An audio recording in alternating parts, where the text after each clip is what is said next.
اللہ یا رسول اللہ. وہ اپنے غوث پاک کی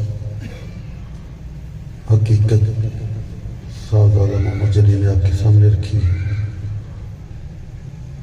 آپ خوش قسمت ہیں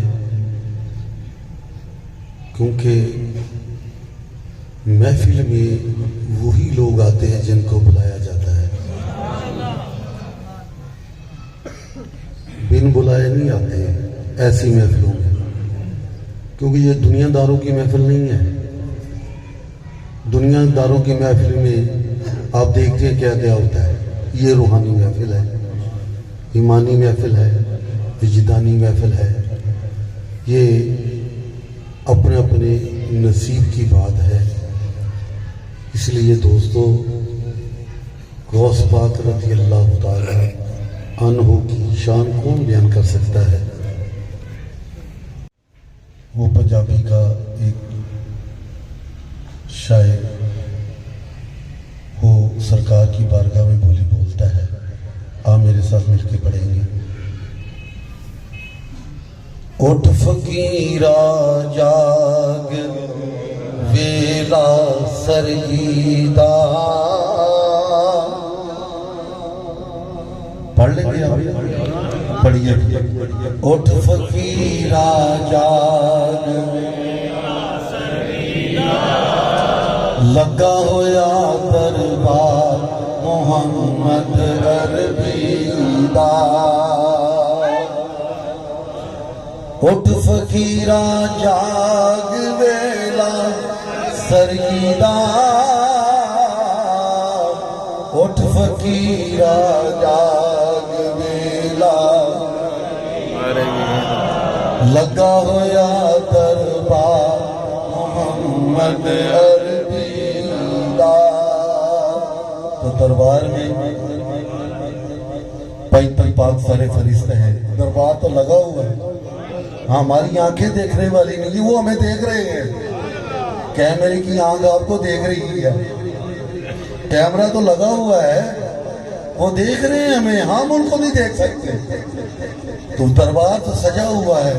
پینتن پاک بھی موجود ہیں، صحابہ کرام بھی موجود ہیں، بلال حبشی بھی موجود ہیں، اویس قرنی بھی موجود ہیں، سلمان فارسی بھی موجود ہیں، ابو بکر صدیق بھی موجود ہیں، عثمان غنی بھی موجود ہیں، عمر فاروق بھی موجود ہیں، مولا علی شیر خدا بھی موجود ہیں اور پڑھ رہے ہیں. اٹھ فقیرا جاگ ویلا. اٹھ فقیرا جاگ ویلا. بہت آواز سے اٹھ فقیرا جاگ ویلا. اٹھ فقیرا جاگ ویلا سرگینا. اٹھ فقیرا جاگ ویلا سرگینا. اٹھ فقیرا جاگ ویلا سرگینا. لگا ہویا دربار محمد عربی دا. لگا ہویا دربار محمد عربی دا. لگا ہویا دربار محمد عربی دا. اٹھ فقیرا جاگ ہن تو سونا نہیں. اٹھ فقیرا جاگ ہن تو. اٹھ فقیرا جاگ ہن تو.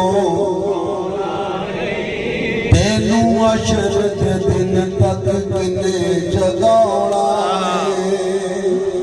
اٹھ فقیرا جاگ رب فرماندا ہے. اٹھ فقیرا جاگ. آپ نے میرے ساتھ چلنا ہے. اٹھ فقیرا جاگ فرماندا ہے. گزریا ویلا ملک کدی نہیں آندا. اٹھ فقیرا جاگ رب فرماندا جاگ رب اٹھ فقیرا جاگ رب گزریا ویلا مڑ کے کدی نہیں آوندا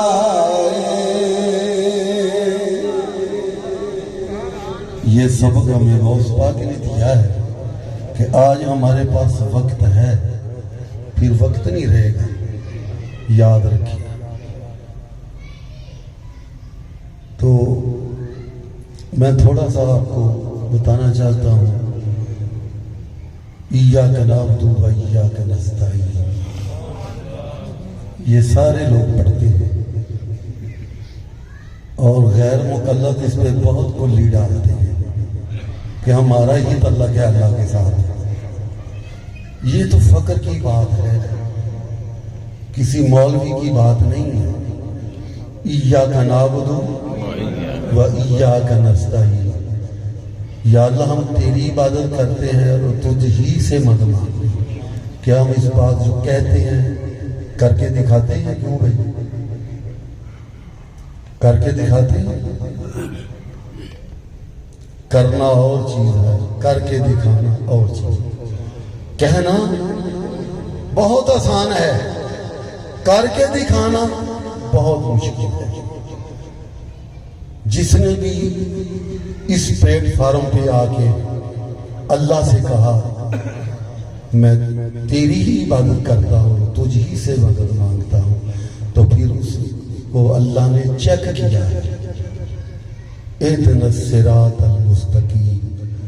پھر وہ دیکھتا ہے یہ کچا ہے کہ پکا ہے، استقامت میں ہے یا پلپلا پان ہے ابھی۔ تو یہ چیک کرنے کے لیے اللہ نے انسان کو لقد خلقنا الانسان فی احسن تقویم، اللہ نے اس کو اعلیٰ صورت میں پیدا کیا، اعلیٰ، کوئی کمی نہیں اللہ نے چھوڑی۔ تو یہ چار چیزوں کا یہ مجسمہ ہے حضرت انسان، آگ، ہوا، پانی، مٹی، یہ چار چیزیں ہیں۔ تو جب یہ چار چیزیں اللہ نے اکٹھی کی نا، تو فرشتوں نے دیکھ لیا تھا اس کے جو اثرات ہیں نا، آگ کے، ہوا کے، مٹی کے، اللہ نے فرشتوں نے وہ اثرات دیکھ لیے تھے۔ آپ کوئی بھی چیز کو دیکھنا چاہو نا، وہ شیشہ ہوتا ہے نا، تو وہ موٹی چیز کر کے دکھاتا ہے۔ تو اس وقت فرشتوں نے یہ چار چیزوں کو دیکھ لیا تھا، تبھی فرشتوں نے کہا تھا وَيَفْسِقُ الدِّمَاءَ، یہ تو قتل و غارت کریں گے، یہ تو خون ریزی کریں گے، یا اللہ تو نے کیا خلیفہ بنانا ہے، یہ تو آپس میں قتل و غارت کریں گے۔ فرشتوں نے ان چار چیزوں کے اثرات دیکھ لیے، تب انہوں نے فرشتوں نے کہا تھا مگر وہ تو خدا ہے، قَالَ إِنِّي أَعْلَمُ مَا لَا تَعْلَمُونَ، اس نے کہا جو میں جانتا ہوں تم نہیں جانتے۔ تو اللہ نے اس میں اپنی روح پھونکی، وَنَفَخْتُ فِيهِ مِن رُوحِي، اپنی طرف سے روح پھونکی، تو حضرت انسان بن گیا۔ تو سمجھانے کے لیے ایک مثال دیتا ہوں، کوئی بھی حکیم ہو یا ڈاکٹر ہو، جب کوئی دوائی تیار کرتا ہے تو وہ مختلف چیزوں کا مجموعہ ہوتا ہے، وہ مقدار رکھتا ہے، اس کی اتنی مقدار ہو، اس کی اتنی ہو، اس کی اتنی ہو، پھر وہ ایک مجموع کی شکل تیار کر لیتا ہے کہ اب اس کے یہ اثرات سامنے آئیں گے۔ اللہ نے بھی اسی طرح انسان کی یہ چار چیزیں اکٹھی کی ہیں۔ آگ میں جو اثرات ہیں وہ بھی انسان کے اندر ہے، ہوا کے جو اثرات ہیں وہ بھی انسان ہی کے اندر ہیں، پانی کے جو اثرات ہیں وہ بھی انسان کے اندر ہیں، اور گارا دار مٹی کے جو اثرات ہیں وہ بھی انسان کے اندر ہیں۔ یہ چار چیزیں انسان کو تاریکی کی طرف لے کے جاتی ہیں، برائی کی طرف لے کے جاتی ہیں، مگر اللہ نے وَنَفَخْتُ فِيهِ مِن رُوحِي، اپنی روح ڈال کے حضرت انسان بنا دیا۔ اور کہا کہ اب میں تجھے دنیا میں بھیج رہا ہوں. لقد خلقنا الانسان فی احسن تقویم ثم رددناه فی اسفل سافلین. یہ سافل اسفل ہے، یہ دنیا اسفل ہے. اس میں اللہ نے بندے کو اعلیٰ صورت بنا کر بھیج دیا. اب وہ چیک کرنے لگا کہ شیطان کی طرف کون مائل ہوتا ہے اور میری طرف کون مائل ہوتا ہے، میرے قریب کون آتا ہے، مجھ سے دور کون جاتا ہے. یہ چیکنگ ہو رہی ہے آپ کی. اثرات آپ کے اندر ہیں. آپ کے جو شعلے ہیں، ہوا کا جو بہا ہوا ہے، پانی کی جو تیزی ہے، وہ آپ کے اندر موجود ہے. جس چیز کا تجھے بنایا گیا وہ اثرات تمہارے اندر ہیں. وہ طاقت بھی اللہ نے آپ کو دی ہے، وہ اندر ہے آپ کے، مگر اپنی طاقت بھی اللہ نے اپنی روح کی شکل میں ڈال دی. اب میں دیکھتا ہوں میری طرف کون آتا ہے اور شیطان کی طرف کون جاتا ہے. یہ امتحان کی دنیا ہے، چیک ہو رہا ہے. جس طرح وہ کہتا ہے نا، جو کمہار ہے نا، وہ برتن بناتا ہے تو آوی میں ڈالتا ہے، تو آوی میں ڈال کے پھر چیک کرتا ہے یہ کچا ہے کہ پکا ہے. جو پکا ہو نا اس کا وہ نام رکھتا ہے، جو کچا ہو اس کا نام نہیں رکھتا. یہ بھی آوی ہے دنیا. اس آوی میں اللہ نے ہمیں بھیج دیا، وہ چیک کر رہا ہے اب ہمیں کہ کچا کون ہے، پکا کون ہے، استقامت میں کون ہے، پلپلا بند کس کے اندر ہے، وہ چیک کر رہا ہے. اس لیے ام الخیر غوث پاک کی والدہ رحمت اللہ تعالی علیہ کہا، میں صرف آپ کو نشانہ دینا چاہتا ہوں کہ وہ سیب کھایا، سارا سنا ہوا ہے آپ نے واقعہ، مگر جب نکاح کا وقت آیا نا تو وہ کہنے لگے میری معافی ہوگی. ابو صالح نے کہا باغ والے سے میری معافی ہو گئی ہے. تو فرمایا ایک شرط ہے، میری بیٹی آنکھوں سے اندھی ہے، کانوں سے بہری ہے، زبان سے گونگی ہے، پاؤں سے لولی ہے، اسے قبول کر پھر تجھے معافی ملے گی. یہ تھا پریکٹیکل دنیا کا. تو جب نکاح ہوا تو آنکھیں بھی سلامت، سماعت بھی سلامت، زبان بھی سلامت، پاؤں بھی سلامت. غوث پاک نے فرمایا کہ جو آپ نے بتایا تھا وہ چیزیں نظر نہیں آئی. اللہ اکبر، یہ ہے بات، یہ آوی ہے. فرمایا یہ اس لیے اندھی ہے کہ اس لیے آج تک اپنی آنکھوں سے غیر محرم کو نہیں دیکھا. یہ اس لیے بہری ہے کہ آج تک اس نے غیر محرم کی آواز نہیں سنی. یہ اس لیے لولی ہے کہ آج تک دہلی سے قدم باہر نہیں رکھا. یہ ہے آوی جس میں ہم سب پکڑے. تو اس ماں نے پھر غوث پاک کو جنم نہیں دینا تو اور کس کو دینا ہے. زمین جیسی ہو پھل بھی ویسا ہی ہوتا ہے. کیوں بھئی یہ کاشتکار بیٹھے ہیں چوری صاحب، جیسی زمین ہو پھل بھی ویسا ہی ہوتا ہے. تو دوستو یہ آوی میں پکا ہے. پانڈے آوی دے وچ ہے نکو جائے فرق پہندا ہے کچے تے پکے دے وچ. یہ سارے برتن ہیں نا، جو یہ انسان برتن ہے، اس دنیا میں اللہ نے بھیج دیا ہے چیکنگ کے لیے. پانڈے آوی دی وچ ہے نکو جائے فرق پہندا ہے کچے تے پکے دے وچ. پکے دی پہندی ہے سونے ود قیمت، نہیں خریدا کچے نو کوئی ٹکے دے وچ. تو دھا کے مالک خیر پاؤندا نہیں پاؤندا بھانڈے ترکے دے وچ. ایسے ہی جبا کبا پانے سے پیری فقیری نہیں مل جاتی. آج المیہ ہے ہمارا، ہم کہتے کچھ ہیں کرتے کچھ ہیں. المیہ ہے، نمائش ہی نمائش ہو رہی ہے، حقیقت منہ چھپائے ہو رہی ہے. نمائش ہی نمائش ہو رہی ہے، حقیقت منہ چھپا رہی ہے. آج کیا ہے، میں نے اگلے دن دربار پہ ایک جملہ کہا تھا کہ پہلے جتنے مقرر ہوتے تھے نا وہ صوفیہ اکرام کے جوڑے سیدھے کرتے تھے. آج جتنے مقرر سب ولی اللہ بن گئے، پیر طریقت. جس کے پاس ظاہر علم ہو باطن نہ ہو وہ فاسق ہوتا ہے، جھوٹا ہے.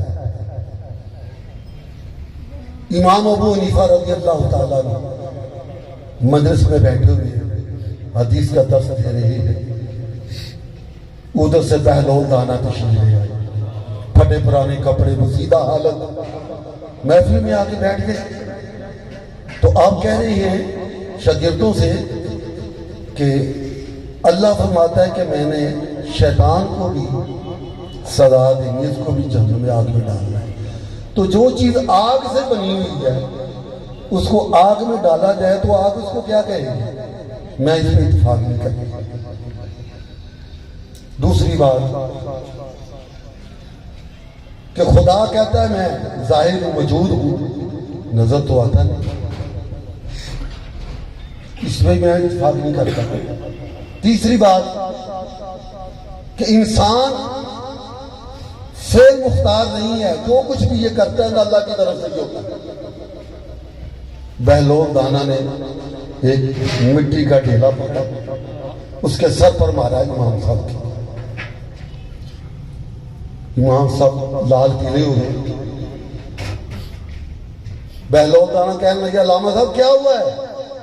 ابھی تو آپ کہہ رہے تھے کہ شیطان آگ سے بنا ہے، تو آگ کو آگ میں ڈالا جائے تو آگ آگوں کو کیا کہے گی؟ شیطان آگ سے بنا ہے تو آگ اس کو کیا کہے گی؟ بھئی آپ مٹی سے بنے ہیں، آپ نے مٹی کو کچھ کہا ہے؟ آپ مٹی سے بنے ہیں، مٹی نے کہا ہے آپ کو کچھ؟ اور دوسری بات آپ نے کہا کہ خدا موجود ہے، نظر نہیں آتا، میں اتفاق نہیں کرتا۔ فرمایا آپ کو درد ہوئی ہے؟ دکھاؤ کہاں ہے؟ درد ہوئی ہے آپ کو؟ کہاں ہے؟ کہاں ہو رہی ہے درد؟ دکھاؤ مجھے۔ فرمایا یہ محسوس کی تھی، محسوس کی جاتا ہے۔ تو خدا بھی محسوس کیا جاتا ہے، وہ نظر نہیں آتا، وہ محسوس ہوتا ہے، قدرتوں سے وہ ظاہر ہوتا ہے۔ اس کو تو موسیٰ علیہ السلام اگر نہیں دیکھ سکے، لن ترانی، موسیٰ تو نہیں مجھے دیکھ سکتا ہے۔ قال ربی ارنی انظر الیک، یا اللہ تیری دید کرنا چاہتا ہوں۔ خدا نے کہا لن ترانی، موسیٰ تو نہیں مجھے دیکھ سکتا۔ تو تیسری بات انہوں نے کہی کہ انسان فعل مختار نہیں ہے، اللہ کی طرف سے ہوتا ہے جو ہوتا ہے۔ تو بھائی یہ مٹی جو ماری ہے یہ اللہ کی طرف سے ماری ہے، یہ میں نے تو نہیں ماری۔ تو آپ کی نگاہ امام ابو حنیفہ رضی اللہ تعالیٰ پر پڑی، اس دن سے پہلے صرف امام ابو حنیفہ تھے، پھر امام اعظم ابو حنیفہ بن گئے جب ان کے پاس باطن آیا۔ جب باطن آیا نا پھر امام اعظم بن گئے۔ بتانا یہ چاہتا ہوں کہ خالی ظاہری پڑھنے سے ولایت نہیں ملتی جب تک اس کے بعد باطن نہ ہو، کیونکہ روح انسان زندہ ہے، جسم سے زندہ نہیں ہے۔ تو اگر روح ہماری مردہ ہے نا تو ہم چلتے پھرتے مردہ ہیں، روح زندہ ہے تو مرنے کے بعد بھی ہم زندہ ہیں۔ روح کی ساری کہانی ہے۔ تو پھر اللہ نے اس دنیا میں اسفلہ میں ہمیں بھیجا، چیک کیا ہمیں، ہم چیک ہو رہے ہیں۔ یاد رکھیں 2 فرشتے صبح بھی آتا ہے رات کو بھی آتا ہے، لکھ رہا ہے، چیکنگ جاری ہے آپ کی، وہ جانتا نہیں ہے، انہ هو السمیع البصیر ہے، وہ دیکھتا بھی ہے سنتا بھی ہے، مگر پھر بھی اس نے ڈیوٹی فرشتوں کی لگائی ہوئی ہے۔ تو اس میں سے جو اسفلہ سے جو اچھے عمل کرے گا الا الذین آمنوا وعملوا الصالحات، جو پھر اچھے عمل کرے گا اس اسفلہ میں آ کر، اس گندی دنیا، کیونکہ اسی دنیا میں شیطان بھی ہے رحمان بھی ہے، سودا ہم نے خریدنا، ہمیں بھیجا گیا ہے، دونوں چیزیں موجود ہیں۔ 2 ہی چیزیں یاد رکھنا، خیر اور شر، 2 چیزیں ہیں، تیسری چیز کوئی نہیں ہے۔ تو اس میں بھی بھیجا گیا ہے، تو جو اچھے عمل کرے گا اللہ نے اس کو الا الذین آمنوا وعملوا الصالحات، جنہوں نے اچھے عمل کیے، اپنے نفس کے ساتھ جہاد کیا، تو پھر اللہ نے ان کو کیا اجر دیا؟ فَلَهُمْ أَجْرٌ غَيْرُ مَمْنُونٍ، ایسا اجر دیا کہ جاؤ، جو اچھے عمل کرے گا قیامت تک ان کا اجر ختم نہیں ہوگا۔ غیر ممنون، لامحدود اللہ نے اجر عطا کر دیا. غوث پاک رضی اللہ تعالیٰ عنہ کو وہ اجر ملا کہ عیسیٰ علیہ السلام کے امتی کہتے ہیں کہ ہمارا نبی مردوں کو زندہ کرتا تھا.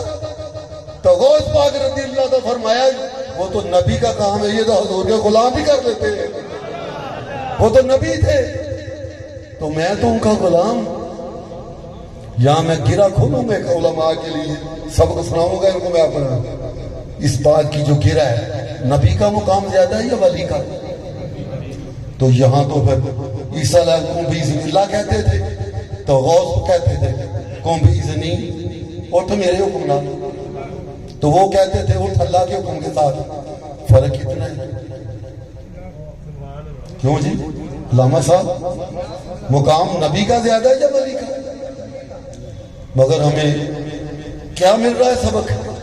ادھر قوم باذن اللہ کہا جا رہا ہے, ادھر قوم باذنی کہا, اٹھ میرے حکم کے ساتھ. اب نکتہ دوستوں میں دینا یہ چاہتا ہوں, یاد رکھیں حدیث قدسی ہے کہ اللہ فرماتا ہے من کان للہ وکان لہ, جو میرا ہو جائے میں اس کا ہو جاتا ہوں. اس کی آنکھیں بن جاتا ہوں, اس کے کان بن جاتا ہوں, اس کی زبان بن جاتا ہوں, اس کے پاؤں بن جاتا ہوں. بظاہر آنکھیں اس کی ہوتی ہے, دیکھتا میں ہوں, کان اس کے ہوتے ہیں, سنتا میں ہوں, پاؤں اس کے ہوتے ہیں, چلتا میں ہوں, زبان اس کی ہوتی ہے, بولتا میں ہوں. تو غوث پاک جب یہ کہتے تھے قوم اذنی, اٹھ میرے حکم کے ساتھ, تو زبان غوث پاک کی ہے, بولنے والا خود خدا تھا. اب وہ قوم اذنی کہنے دے, قوم اذن اللہ کہہ دے, اس پہ کوئی قید نہیں رہتی.